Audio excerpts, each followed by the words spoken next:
Mateus capítulo de número 5, do verso 27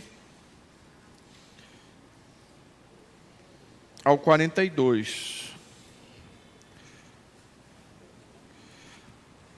Jesus vai abordar aqui 3 temas: a prostituição, o adultério, a questão do divórcio, também sobre o juramento e aonde eu quero encerrar aqui sobre a respeito da vingança. Verso 27. Vocês ouviram o que foi dito: não cometa adultério. Eu, porém, vos digo: todo que olhar para uma mulher com intenção impura já cometeu adultério com ela no seu coração. Se teu olho direito levar você a tropeçar, arranque-o e jogue-o fora. Pois é preferível perder uma parte do seu corpo do que ter o corpo inteiro lançado no inferno. Se a sua mão direita leva você a tropeçar, corte-a, joga fora. Pois é preferível você perder uma parte do seu corpo do que o corpo inteiro ir para o inferno. Jesus está falando aqui sobre o perigo, o pecado da prostituição. Ninguém pode falar sobre esses assuntos, irmãos. O Sermão da Montanha, ele trabalha sobre a nossa vida de comunhão com Deus, sobre a nossa vida de comunhão com o próximo,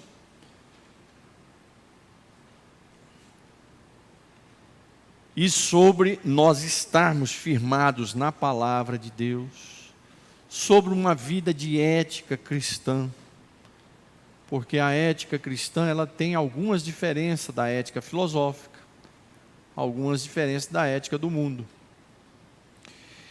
E Jesus fala aqui sobre esse pecado. E a gente tem que falar sobre isso com muita dependência do Espírito Santo e de Deus, porque muitos dos que eu já vi pregar se gabando e condenando os outros sobre esse tema, eu os vi cair. Então a gente tem que falar sobre esses temas, olhando a nossa fragilidade, vendo quão pequeno nós somos, e se nós temos vencido até hoje, não podemos nos gabar disso, porque o dia de amanhã pertence ao Senhor. E se nós nos envaidecermos e nos vangloriarmos com as nossas vitórias, o primeiro a tirar a mão e nos deixar sozinhos é o próprio Deus, né? Então, esse tipo de pecado não se brinca. Quem brinca, tem um ditado por aí, né? Quem brinca com fogo se queima. Havia um antigo filósofo, ele é até considerado um dos pais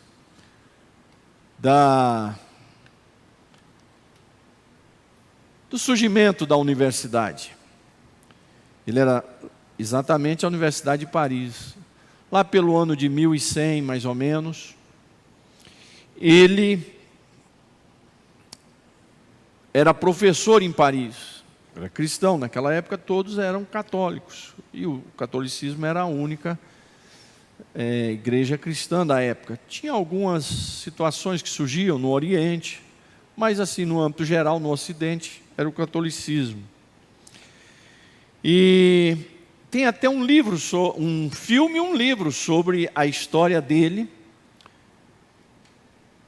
E ele era um pensador, era um professor, era um filósofo. E ele defendia a teoria de que o pecado você não precisa passar de longe, você tem que ficar e enfrentá-lo. O nome desse filme é Em Nome de Deus. Se você puder assistir, é um filme espetacular. Agora me deu um branco aqui no nome dele, que eu sou tão fã dele, desse pensador, mas agora me deu um branco aqui. E o seu período é lá de 1100, mais ou menos. É considerado lá praticamente o fundador da Universidade de Paris. Pedro Abelardo defendia que o pecado, você pode ficar próximo dele, você tem que ter personalidade e caráter para vencê-lo. Os seus alunos discutiam com ele, dizendo que não, que o pecado era melhor se afastar, para você não brincar com ele e não ficar ali muito próximo. E esses alunos, eles alugam uma prostituta, a mais bonita de Paris, e quando ele estava ausente do seu quarto, eles a colocam deitada nua ali. Quando ele chega, ela está lá deitada e nua, e era a mais bonita das prostitutas de Paris. E os seus alunos subiram no telhado, alguns deles escondidos, para acompanhar, para ver o que ele ia fazer. Ele conseguiu resistir. Porém, ele caiu numa outra situação. E como ele era padre, não se casavam, ele se apaixonou por uma jovem. E essa jovem também se apaixonou por ele, e ela era uma filósofa, ela era uma teóloga, ela era uma pensadora. E os dois se apaixonaram. E tiveram uma união. E ela ficou grávida. Como ela era de uma família famosa na cidade, rica, um dos seus parentes pagou um grupo para castrar Pedro Abelardo. E lançou ela num convento, e Pedro Abelardo foi castrado. Acabou que ele resistiu a uma situação e não resistiu a outra. O pecado, o Senhor diz para nós afastarmos dele. Não diz para nós resisti-lo. Diz para nós afastarmos. A Bíblia diz para resistir o diabo. Mas o pecado manda a gente fugir do pecado. Fugir da aparência do mal. Então, pecado é uma coisa que a gente não deve brincar. O pecado, a palavra de Deus nos orienta a fugir dele. Porque a aparência do pecado, ela é atrativa, ela é interessantíssima. O problema é que no final do prato está o veneno. E aí você já devorou a comida toda e aí o veneno já entrou. E aí não tem mais volta. O pecado, a gente não fica brincando com ele para medir a sua fé, para medir a sua comunhão com Deus, para medir o seu caráter, porque o pecado é uma coisa terrível. Ele é tão grande que Eva, com seu marido, Adão, não tinham nenhum pecado, mas quando foram tentados, não deram conta de resistir. Então, amados, seja eu, seja você, nós sempre somos tentados. E uma coisa interessante, tem crentes que acham que é pecado ser tentado, ou pelo fato de ter sido tentado, ele pecou. Ser tentado não é pecado. Porque a Bíblia diz que Jesus foi tentado em todas as coisas. O pecado é eu e você cairmos. Quando Jesus fala que se não é só o adultério, mas é criar na sua mente, aqui a palavra de Deus está nos ensinando como penetrante, como sensível é essa questão do pecado. Nós temos um dos pais da igreja, eu não me lembro agora se era Atanásio. Ele levou esse versículo ao pé da letra que se castrou. Para poder não pecar. Levou ao pé da letra. né?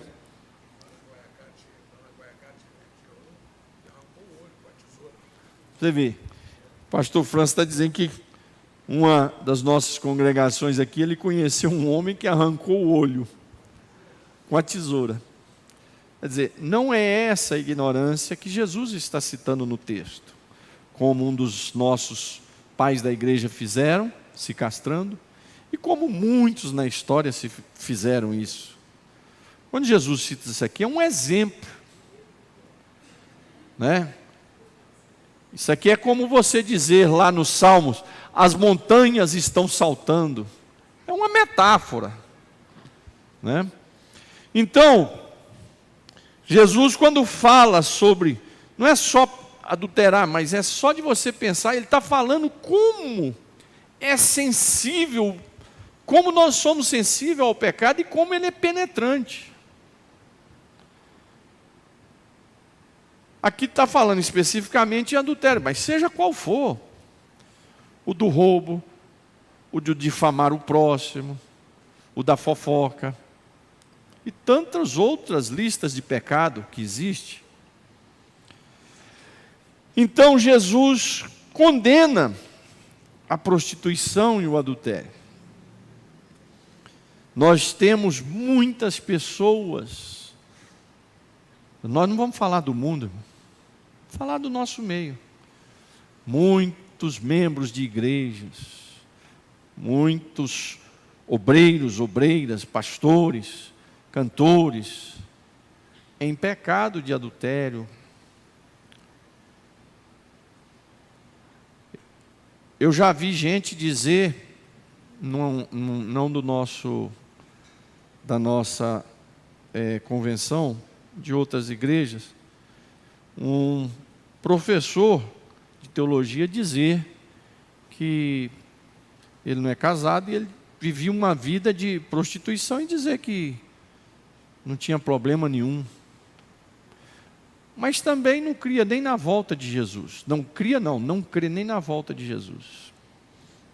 Então não vou medir, nem eu, nem você, medir a nossa comunhão com Deus, a nossa fé com uma pessoa dessa. Por mais que ele seja professor de teologia, sei lá o quê. Muito capacitado, por sinal, um excelente professor. Então, não se brinca com o pecado. Nem eu, nem você. Nós, como eu disse, a gente tem que falar isso com muito temor e tremor, com muita dependência de Deus, porque eu já vi muitos pastores pregarem e quererem pregar com muita autoridade sobre esse tema nos púlpitos, apontando para a igreja, exortando, e quando você vê é até bonito, a gente fala até em língua estranha, mas não se prega esse tema desse jeito, porque todos nós, se o Senhor não segurar nossas mãos, somos tendenciosos a cairmos. A Bíblia diz que não existe um justo sequer, né? Um justo sequer. Então, vigiemos, seguremos nas mãos do nosso Deus. E pecado é pecado e não adianta enrolarmos, porque pecado é pecado e o pecado nos afasta de Deus e nos conduz ao inferno. Imagina você ser crente o tempo todo na igreja e ainda ir para o inferno. Depois Jesus vem falando sobre a questão do divórcio. Lá em Malaquias, a palavra de Deus é muito clara. É uma pena que na nossa tradução, revista e corrigida, é a revista corrigida, né? A nossa que é tradicional, não usa o termo divórcio, usa o termo repúdio. Então as pessoas não sabem o que é repúdio. É repúdio? Nos dias atuais essa palavra é ultrapassadíssima. Se ouvir falar em repúdio, né? Eu nunca ouvi ninguém falar em repúdio, eu só conheço essa palavra através da Bíblia. Então lá em Malaquias, se alguém puder achar o versículo para mim, diz assim: Deus odeia o divórcio. Nós vamos encontrar essa palavra em traduções como a linguagem de hoje e outras traduções mais atualizadas. A NVI, eu acho que a NAA, não sei se a NAA usa esse termo também. Mas a Bíblia diz que Deus odeia o divórcio. Mas hoje na igreja nós temos muitas pessoas divorciadas. Nós temos pessoas vindo, aceitando a Jesus, já vindo de um divórcio. Nós temos irmãos que passam por esses problemas, né? E a Bíblia diz que Jesus alerta que somente pelo adultério era permitido o divórcio. Malaquias 2:16. Deixa eu ver nessa NAA, como é que é a tradução? A NAA já está no nosso linguajar do dia a dia. Porque o Senhor, o Deus de Israel, diz que odeia o divórcio. Aqui estava falando dos sacerdotes. Os sacerdotes aqui estavam tudo divorciando, repudiando e tendo outras mulheres. Aí eles pecavam e faziam os outros pecarem. Então, claro que o contexto do divórcio naquela época é um pouco diferente do nosso hoje. O homem tinha, às vezes, até mais de uma mulher. E por pouca coisa ele divorciava. Ele achava uma coisa, ficou com nojo da mulher, ou sentiu um desprezo, ele já divorciava. E Jesus estabelece que, a não ser pela traição conjugal, que o divórcio fica livre. Claro que essa traição conjugal está se falando de uma relação sexual com outra pessoa. Mas também há outras situações para ser discutido. Que também, de certa forma, você pode pôr como traição. Uma mulher que vive apanhando do marido, né? Uma mulher que vive apanhando do marido, tem condição de continuar junto. Lembro de uma irmã que eu fui pastor em uma cidade, e ele traía ela direto. Ela veio conversar comigo, eu falei: irmã, pela palavra de Deus você tem carta livre. Não, mas eu vou continuar orando para Jesus fazer o milagre. Eu falei: a senhora corre risco de pegar uma doença. Ela falou: não, já até peguei algumas doenças. Eu falei: então, mas a senhora corre o risco de pegar até a AIDS. E ela falou: não, mas eu vou continuar orando para Jesus salvar. Eu falei: então, aí é uma decisão da senhora, mas Deus não te dá esse fardo e nem te obriga a isso. Isso é uma decisão pessoal. E não pode impor isso como doutrina, né? Então, como é que vamos vencer o divórcio? Ora, a Bíblia não diz, o próprio Jesus não diz que é para nós amarmos o próximo, que é outro tema também delicado de se falar, né? Eu sempre até brinco, eu digo: olha, alguém só pode dizer que venceu na sua vida conjugal quando ele tiver 150 anos, na beira da cama com 2 anjos em pé, já para recolhê-lo, e ele dizer: eu venci. Aí, irmão, ele pode dizer que venceu, porque já está os 2 anjos ali, e ele está com 150 anos, já indo para a glória, sendo conduzido pelos anjos. Aí ele pode dizer: eu consegui ser fiel na minha vida conjugal. Porque fora isso, nós como seres humanos, não podemos falar isso, dar essa garantia. Como é que nós vamos garantir o nosso futuro? Pela nossa palavra, pela nossa força, pelo nosso caráter? Não tem como. A gente sempre tem que pensar no amanhã, confiado no Senhor, né? É confiado na sua misericórdia, confiado na sua mão estendida. Mas a orientação que a palavra de Deus nos dá é não divorciarmos, a não ser nesses casos. Porque hoje muitos jovens estão casando assim. Se não der certo, a gente separa. Eu entendo que muitos divórcios hoje dentro da igreja aconteceram porque não tiveram um aconselhamento pastoral, não tiveram uma orientação. Nós tivemos uma época na igreja que não tinha orientação, não tinha livros, não tinha nada. Hoje não, hoje nós temos muita orientação. E muitas pessoas casam com essa visão. Então você, jovem, não pode casar com essa visão. Olha, vamos casar, se não der certo a gente separa. Porque Deus não vai concordar com isso. Então, o divórcio, como é que a gente vence o divórcio? Jesus disse, ama o próximo como a ti mesmo. Tem alguém mais próximo do que a esposa, do que o esposo? A gente tem que ter paciência. Não existe casamento perfeito. Pastor que prega como crente, como cristão, que casamento é perfeito e quer dar o exemplo do que o casamento dele é o mais lindo, é o mais perfeito. Tem uns pastores que gostam de aparecer em cima de púlpito e uns elogios que para as esposas, que eu fico olhando assim e falo, meu Deus do céu, né? Que não condiz com o dia a dia. Amados, o casamento é paciência e casamento é segurar aos pés do Senhor Jesus. É aos pés do Senhor Jesus. Por quê? Porque eu sou cheio de falha e minha esposa é cheia de falha. Como é que vamos conviver juntos se eu sou cheio de falha e ela é cheia de falha? É só a graça do Espírito Santo. É só a graça do nosso Deus.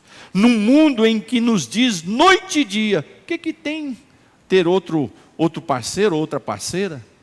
Num mundo em que aconselha até ter mais gente dentro do casamento, na vida conjugal, para as coisas ficarem mais tranquilas.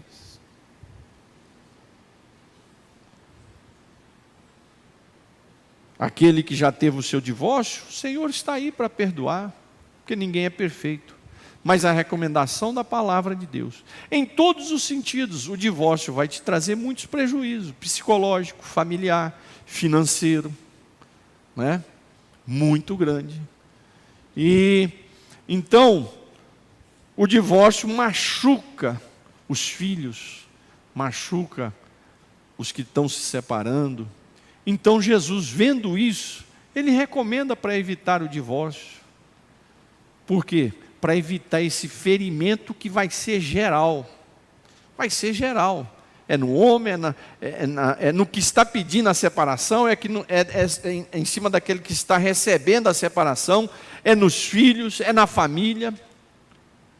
Em todas as áreas são atingidas e Jesus recomenda a não divorciar. Por quê? Porque o prejuízo, ele é espiritual, ele é psicológico, ele é familiar, ele é na saúde. Quantos filhos entram em distúrbios psicológicos por causa do divórcio dos pais? E o Senhor nos orienta. E como é que vamos vencendo isso? Com a graça de Deus, entendendo que o mais próximo de nós, amar o seu próximo como a ti mesmo, é a esposa, é o esposo, não tem nenhum mais próximo do que eles. É os filhos, né? Eu vejo casais, quantos casais, muitas vezes suportam as aflições que acontecem no casamento pensando nos filhos. E aí a pessoa divorcia, não, aqui é cheio de problemas. Você vai divorciar, vai achar outra pessoa que também é cheia de problemas. Por quê? Porque o problema não está no casamento, está na pessoa. O problema está em mim, está em você, está em nós, né? Então não tem conserto. Quando as pessoas me procuram para conversar sobre esse assunto, eu sou muito rápido. Sou muito rápido. Eu não fico fazendo tratamento longo sobre esse tema, não. Sou muito objetivo sobre isso, né? E aí, por último, para nós fecharmos, vem um tema aqui sobre a vingança. Vocês ouviram o que foi dito, olho por olho, dente por dente. Eu, porém, vos digo, não resista ao perverso. Se alguém lhe der um tapa na face direita, ofereça-lhe também a face esquerda. Se alguém quer processar você e tirar-lhe a túnica, deixe que leve também a capa. Se alguém obrigar você a andar 1 milha, vá com ele 2. Dê a quem lhe pede e não volte as costas ao que lhe pedir emprestado. A Bíblia diz que a vingança pertence a quem? Ao Senhor. Aqui esse tema não tem nada a ver com pena de morte, porque pena de morte não é um tratamento individual, é questão do Estado. Então, aqui não tem nada a ver com pena de morte. Pena de morte é um tratamento do Estado, né? Deus lá no Antigo Testamento, na lei, diz, não matarás. Mas, em outros textos, se pegasse casais, gente adulterando, matava. Se pegasse gente fazendo idolatria, era apedrejado. Se o filho rebelde contra os pais, era apedrejado. Uma série de assuntos, Deus mandava apedrejar. Mas a feitiçaria era queimada no fogo. Isso tudo lá no Antigo Testamento. Mas isso, quem era feito, não era por um indivíduo, era o Estado, uma decisão de Estado. Então, mas essa não é a discussão agora. A discussão agora é a vingança. Meus amados, a vingança pertence ao Senhor. Eu era pastor de Osasco e eu estava ministrando esse tema, e após o culto, um irmão me procurou. Ele batizou lá comigo, aceitou Jesus. Ele foi um famoso repórter no SBT há uns 15 anos atrás, naquele programa das 6 horas da tarde lá, que eu nunca assisti, mas era muito conhecido. Esses programas que ficam mostrando problemas aqui e ali, acidente aqui, acidente ali, confusão na casa não sei de onde. Era um programa que era o mais famoso dessa hora. E depois outros canais criaram também o mesmo estilo. Mas era às 16 horas, ele era um rapaz assim pequeno, e ele era lá do Ceará. E ele se apegou muito comigo. Aceitou Jesus, batizei ele, a família dele.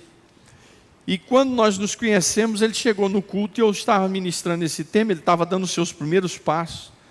E terminou o culto, ele veio me procurar e falou, pastor, eu não sabia que na Bíblia tinha um ensinamento desse.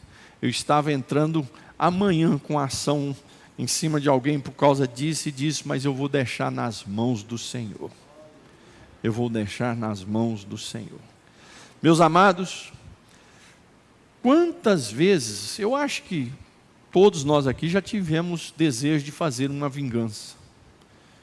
Uma maldade que faz com você, com um filho seu, com uma filha sua, com alguém que você ama, com um parente seu. Eu penso que todos nós já passamos por isso. Mas essa palavra é muito dura. Mas a vingança tem que estar nas mãos do Senhor. E nós temos um exemplo dessa vingança nas mãos do Senhor, lá no livro de Samuel, quando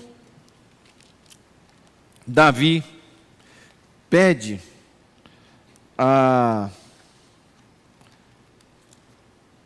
acabei de ler o nome dele aqui agora, gente. Marido de Abigail. Nabal. Acha aí para mim, por favor. Lá no livro de Samuel. Deixei aqui aberta e eu mesmo tirei aqui as páginas. Lá no livro de Samuel, Davi estava morando nas cavernas, correndo de Saul. Nós vamos ter de Davi alguns exemplos sobre deixar a vingança nas mãos do Senhor. E Davi, fugindo, morando nas cavernas, quando você sai do Egito, a Palestina, a terra de Israel, ela é muito bonita de uma parte para o norte. Mas as primeiras Os primeiros quilômetros é deserto puro, é aquele deserto de Judá que a Bíblia fala. Porque o sul de Judá faz divisa ali com o Egito. É secura pura, é deserto puro. É areia e montanha seca. Mas você vê assim nas montanhas distantes, quando você está passando na estrada com o ônibus, cheio de caverninhas assim. E era por ali que Davi morava quando estava sendo perseguido por Saul. E teve uma época que ele estava numa região que tinha um campo. E um homem muito rico chamado Nabal, sua esposa muito conhecida, Abigail. Um homem arrogante, orgulhoso, mau. Davi, com seus soldados, eram cerca de 600 que fugiam com ele, protegia os pastores, os animais, o gado de Nabal. E um dia Davi poderia matar ali um gado ali, e falar, vamos pegar aqui, nós estamos aqui protegendo, vamos comer isso aqui.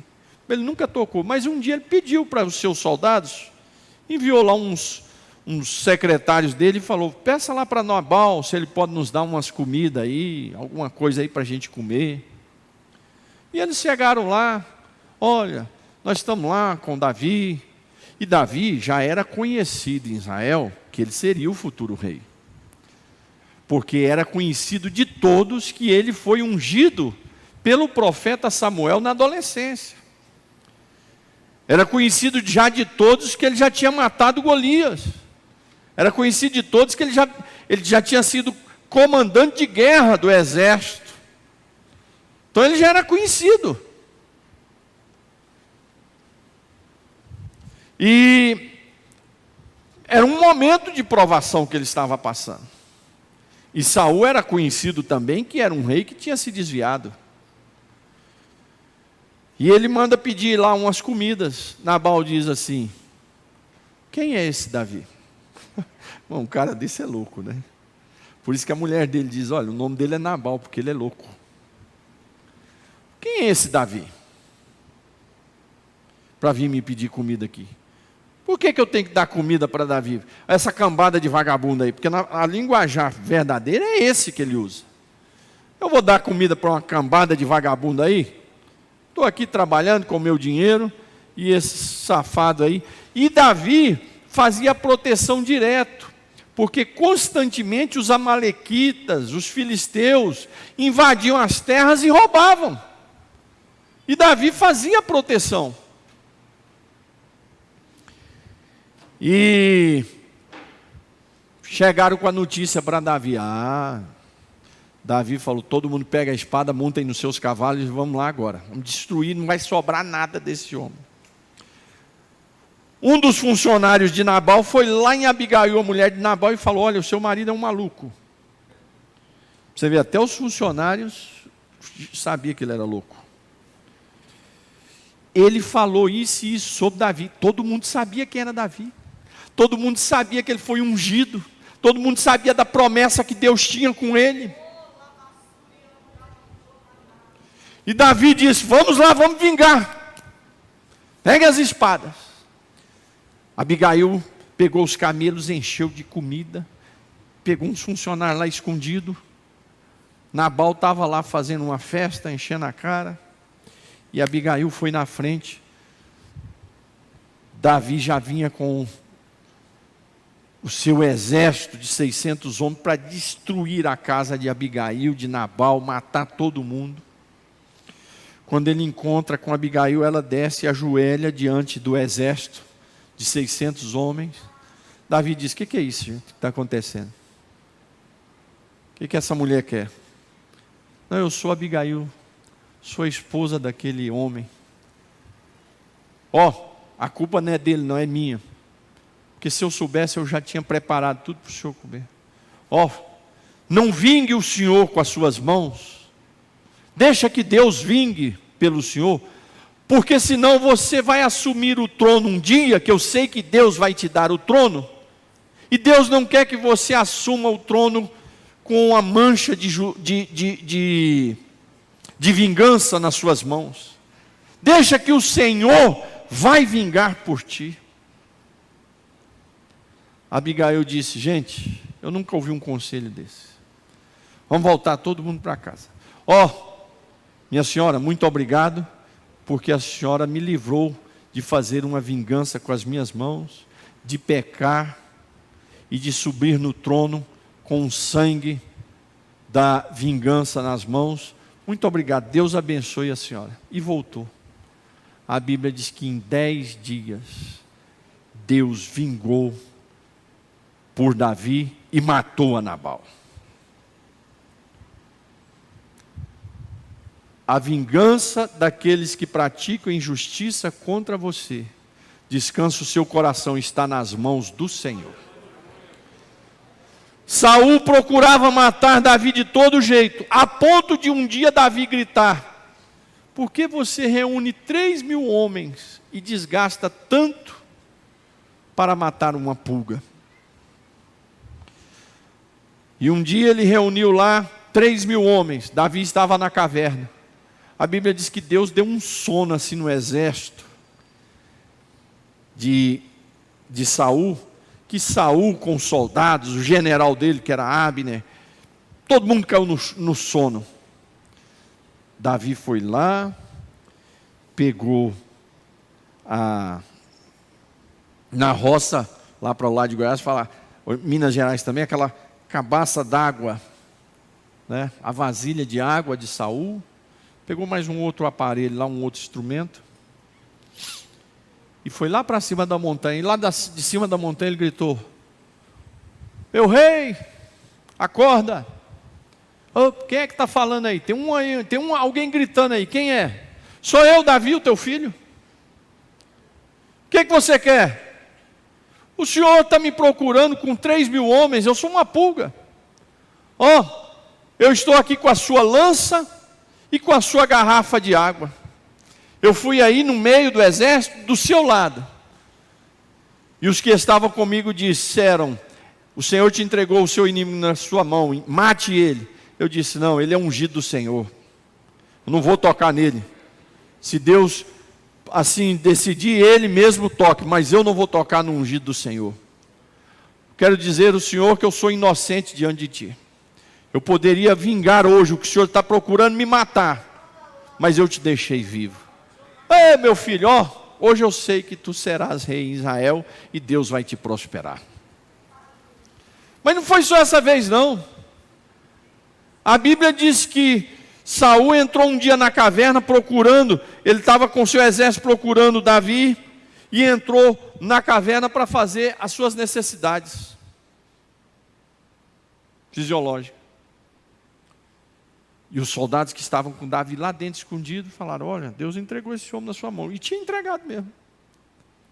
Aí Davi falou: não vou matar ninguém aqui não. Aí Davi foi lá e só cortou um pedaço do manto de rei. E a Bíblia diz que só dele fazer isso, o seu coração pesou. Ele ficou arrependido, angustiado, só de ter cortado o manto de Saul, porque Saul era ungido do Senhor. Estava desviado, mas era ungido, aí foi ungido. Irmão, a gente tem que respeitar as pessoas. Eu vejo sim crente na igreja falar mal de pastor, falar mal assim de pastor, como se o pastor fosse um bicho, um cachorro.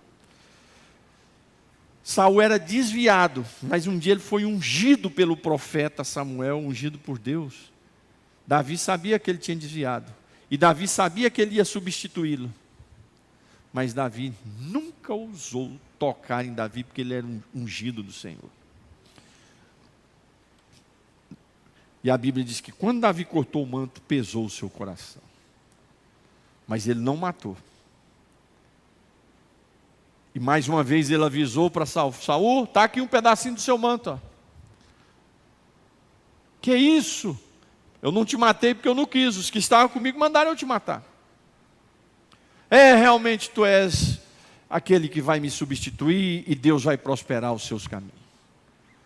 Irmãos, deixe que a vingança daqueles que te perseguem entregue nas mãos do Senhor, porque Ele vai vingar por ti. E os teus inimigos, assim como Saul, eles também vão profetizar sobre você.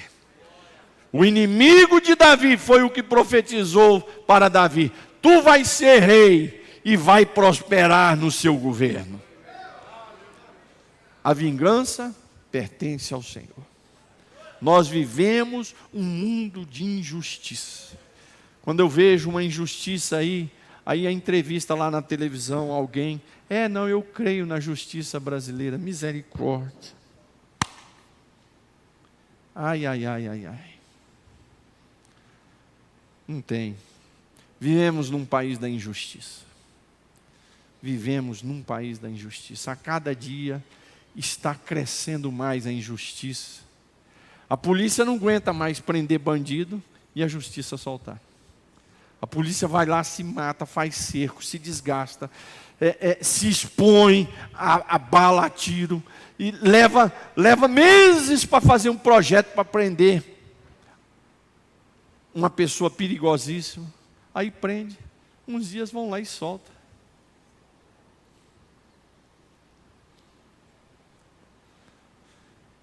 Então, entrega o seu caminho ao Senhor, confia nele, e o mais Ele fará. As injustiças que comete contra você, contra essa igreja, contra a sua família, contra a minha família, vamos confiar naquele que é poderoso, aquele que tem a espada em suas mãos, aquele que é o verdadeiro juiz, aquele que realmente é fiel. Porque um dos seus nomes é fiel. Ele é fiel. Entregue a sua causa nas mãos do Senhor. Entregue a sua causa nas mãos do Senhor. Ele fará justiça por você, e você vai glorificar o Senhor, e as suas mãos vão continuar limpas. Que o Senhor Jesus tenha misericórdia de mim e de você, e não venha deixar, como Ele não deixou Davi, porque veja bem como que eu e você somos representados em Davi. O nosso desejo é fazer justiça com a nossa mão, mas Deus, quando Ele tem misericórdia, Ele vai lá e impede, como impediu levantando Abigail, para impedir. Então a gente tem que orar constantemente pedindo: Senhor, me ajuda a não praticar a justiça com as minhas mãos, mas me ajuda a confiar no Senhor, porque Tu és a nossa justiça. Inclusive a Bíblia diz: Senhor, justiça nossa. Senhor, justiça nossa. Irmãos, num país de tanta injustiça, nessa noite o Espírito de Deus manda eu te dizer: não faça justiça com as suas mãos, mas nós temos um Deus justo, e Ele vai pelejar por mim e por você.